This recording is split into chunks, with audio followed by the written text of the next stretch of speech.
रविवार सुबह सेक्टर 53/54 की सड़क किनारे बनी करीब 116 दुकानों को तोड़ दिया गया, जिनका कब्जा सरकारी जमीन पर अवैध माना गया था। इस कार्रवाई से पहले प्रशासन ने 22 जून को नोटिस भी जारी किया था और दुकानदारों को सामान हटाने का समय दिया गया था। ज्यादातर दुकानदारों ने पहले ही अपना सामान वहां से हटा लिया था। इस कार्रवाई के दौरान 1000 से ज्यादा पुलिसकर्मियों को तैनात किया गया और दोनों तरफ से सड़क बंद कर ट्रैफिक डायवर्ट किया गया। प्रशासन का कहना है कि ये जमीन 2002 में अधिग्रहित की गई थी, जबकि कारोबारियों का दावा है कि 1986 से वे यहां पर लगातार व्यापार कर रहे हैं। स्टेट ऑफिसर तथा डीसी ने दुकानदारों के पुनर्वास या भूमि आवंटन की मांग को खारिज कर दिया। प्रशासन ने सुप्रीम कोर्ट के 2020 के आदेश का हवाला देते हुए इसे सरकारी जमीन पर अतिक्रमण करार दिया। 36 साल से बैठे हैं सर। 12 तारीख को नोटिस दिया था सर। 12 तारीख को बुनियादी हुई थी कि 3 दिन में आप दुकान खाली कर लीजिए। उसके बीच में हम कोर्ट भी गए हैं। कोर्ट में हमारा मंगलवार का कोर्ट में हियरिंग का केस पेंडिंग है। उन्होंने हमसे एफिडेविट मांगे हैं कि आप 1986 के बैठे हैं, वो हमारे को डॉक्यूमेंट प्रोवाइड करिए। अब डॉक्यूमेंट कहाँ से प्रोवाइड करेंगे? अभी तो ये हाल हो गया। जब ज़मीन एक्वायर हुई थी तो हम यहीं थे, हम कहीं नहीं गए थे। हम ट्रेस पासर नहीं है। हमने एडमिनिस्ट्रेशन को भी यही समझाया है।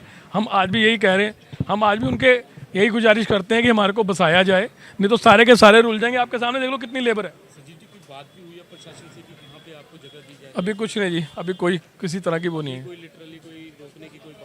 अभी कोई बात नहीं हुई जी। सिर्फ और सिर्फ ये अब कोऑपरेट कर रहे हैं कि जो चादरें खोल रहे हैं, जो सामान निकाल रहे हैं, हम उनके ऊपर अभी ड्राइव नहीं कर रहे। सिर्फ उनकी तरफ से ये आश्वासन है।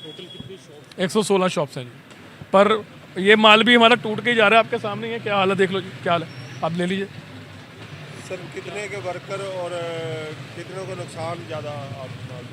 सर 116 दुकानदार तो आ गए सड़क पे।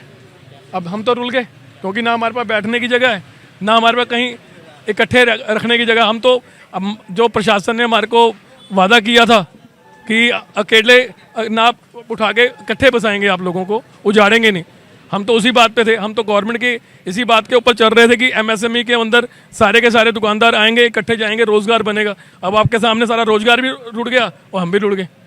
और 36 साल से बैठे हैं और गवर्नमेंट को टैक्स भी दे रहे हैं, रेवेन्यू भी दे रहे हैं और गुजारिश भी कर रहे हैं कि हमारे को रिहेबिलिटेट किया जाए। चंडीगढ़ की सबसे पुरानी फर्नीचर मार्केट है ये, और 4 से 5 हज़ार बंदा रोटी खा रहा है, सब सड़कों पे आ गया। चुनाव से पहले सांसद मनीष तिवारी ने भी आपसे वादा किया था कि जो ये मार्केट जो है यहाँ से नहीं हटाई जाएगी। उसके बाद भी जो है यहाँ पर क्या सेंसस से आपकी कोई बातचीत हुई? आपके सामने ही है, देख लो जी। अब मैं क्या कह सकता हूँ? कोई मांग है आपकी? मांग तो यही है कि हमारे को रिहेबिलिटेट कर दिया जाए जी।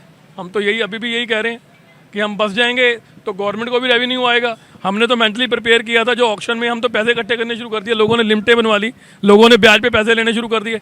ब्याज पे पैसे लेके दिवाली का काम कर रहे थे। अब ये दिवाली का काम ये हो गया, देखिए कैसे जा रहा है सामान। तो लुट गए हम तो।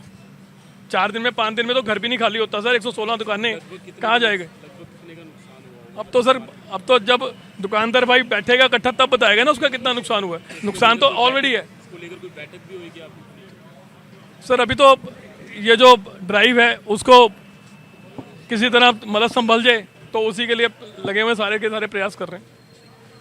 हम तो प्रशासन से ये गुजारिश करते हैं, पार्टी से भी, बीजेपी पार्टी से भी ये गुजारिश करते हैं कि हमारे बारे में कुछ सोचा जाए, हमें ना रोड़ा जाए। कम से कम हज़ारों परिवार के बारे में तो सोचा जाए। रोजगार बनाने की बात करती है गवर्नमेंट, तो हमारे रोजगार ही रुड़ गए। ਅਲਟੀਮੇਟਮ ਅਸੀਂ ਦਿੱਤਾ ਸੀਗਾ ਆਪਣੇ ਆਪ ਖਾਲੀ ਕਰਨ ਦਾ। 13 ਤਰੀਕ ਤੋਂ ਲਗਾਤਾਰ ਮੁਨਾਦੀ ਵੀ ਕਰਾ ਰਹੇ ਸੀ। ਕੁਝ ਲੋਕ ਖਾਲੀ ਕਰਕੇ ਚਲੇ ਗਏ ਸੀ, ਮੋਸਟਲੀ ਸਭ ਨੇ ਫਰਨੀਚਰ ਤੇ ਕੱਢ ਲਿਆ ਹੈਗਾ। ਹੁਣ ਅੱਜ ਸਵੇਰੇ ਵੀ ਕੁਝ ਲੋਕਾਂ ਨੇ ਸਾਡੇ ਤੋਂ ਟਾਈਮ ਮੰਗਿਆ ਸੀਗਾ ਤੇ 2 ਘੰਟੇ ਉਹਨਾਂ ਨੂੰ ਫੇਰ ਖਾਲੀ ਕਰਨ ਲਈ ਦਿੱਤੇ ਗਏ ਸੀ। ਉਸ ਤੋਂ ਬਾਅਦ ਹੁਣ ਕਾਰਵਾਈ ਫਾਈਨਲੀ ਸ਼ੁਰੂ ਕੀਤੀ ਗਈ। ਜਿਹੜੇ ਪ੍ਰਧਾਨ ਹੈ ਇੱਥੇ ਦੇ, ਉਹਨਾਂ ਦਾ ਕਹਿਣਾ ਹੈ ਕਿ 12 ਤਾਰੀਖ ਨੂੰ ਜਿਹੜਾ ਕਿ ਇਹਨਾਂ ਨੂੰ ਨੋਟਿਸ ਦਿੱਤਾ ਹੈ ਕਿ ਬਹੁਤ ਕਮ ਸਮੇਂ ਸੀ ਕਿ ਸਮਾਨ ਜਿਹੜਾ ਕਿ ਖਾਲੀ। ਨਹੀਂ ਜੀ, ਇਹ ਤੇ ਤੁਹਾਨੂੰ ਪਤਾ ਹੋਏਗਾ ਪਿਛਲੇ ਸਾਲ ਵੀ ਅਸੀਂ ਫਰਨੀਚਰ ਮਾਰਕੀਟ ਨੂੰ ਖਾਲੀ ਕਰਨ ਦਾ ਪ੍ਰੋਸੀਜਰ ਸ਼ੁਰੂ ਕੀਤਾ ਸੀਗਾ ਤੇ ਉਹਨਾਂ ਨੂੰ ਇਹ ਪਤਾ ਸੀਗਾ ਕਿ ਕਾਰਵਾਈ ਕਿਸੇ ਵੀ ਟਾਈਮ ਤੇ ਹੋ ਸਕਦੀ ਹੈ ਤੇ ਟਾਈਮ ਟੂ ਟਾਈਮ ਸਾਡੀ ਇਹਨਾਂ ਦੇ ਨਾਲ ਗੱਲ ਵੀ ਹੁੰਦੀ ਰਹੀ ਹੈ। ਅਸੀਂ ਇਹਨਾਂ ਨੂੰ ਤਿਆਰ ਰਹਿਣ ਨੂੰ ਕਿਹਾ ਸੀਗਾ ਤੇ ਇਹੋ ਜਿਹੀ ਗੱਲ ਨਹੀਂ ਹੈ, ਸਭ ਦੇ ਨੌਲੇਜ ਸੀਗਾ ਤੇ ਇਹ ਇਹਨਾਂ ਨੂੰ ਕੋਈ ਇਹ ਨਾ ਰਵੇ ਕਿ ਟਲ ਸਕਦੀ ਹੈ, ਨਹੀਂ। ਉਹਦੇ ਲਈ ਵੀ ਅਸੀਂ ਇਹਨਾਂ ਨੂੰ ਬਾਰ-ਬਾਰ ਇਨਫੋਰਮ ਕਰਦੇ ਰਹੇ ਹਾਂ ਕਿ ਹੁਣ ਇਸ ਵਾਰੀ ਪ੍ਰਸ਼ਾਸਨ ਸਖਤ ਹੈਗਾ, ਅਸੀਂ ਇਹਨੂੰ ਖਾਲੀ ਕਰਵਾਉਣਾ ਹੀ ਹੈ ਤੇ ਤੁਸੀਂ ਪੀਸਫੁਲੀ ਖਾਲੀ ਕਰ ਦਿਓ। ਨਹੀਂ ਫਿਲਹਾਲ ਨਹੀਂ ਕੋਈ ਰੀਹੈਬਿਲਿਟੇਸ਼ਨ ਦਾ ਕੋਈ ਨਈ ਜਗ੍ਹਾ ਦਿੱਤੀ ਗਈ ਹੈਗੀ ਤੇ ਇਹਨਾਂ ਨੂੰ ਆਪਣੇ ਲੈਵਲ ਤੇ ਹੀ ਜਗ੍ਹਾ ਲੱਭਣ ਲਈ ਕਿਹਾ ਗਿਆ ਹੈ। Law and order the Ki situation ਹੈ? ਲਾਅ ਐਂਡ ਆਰਡਰ ਦਾ ਜੀ ਸਭ ਕੁਝ ਅੰਡਰ ਕੰਟਰੋਲ ਹੈਗਾ।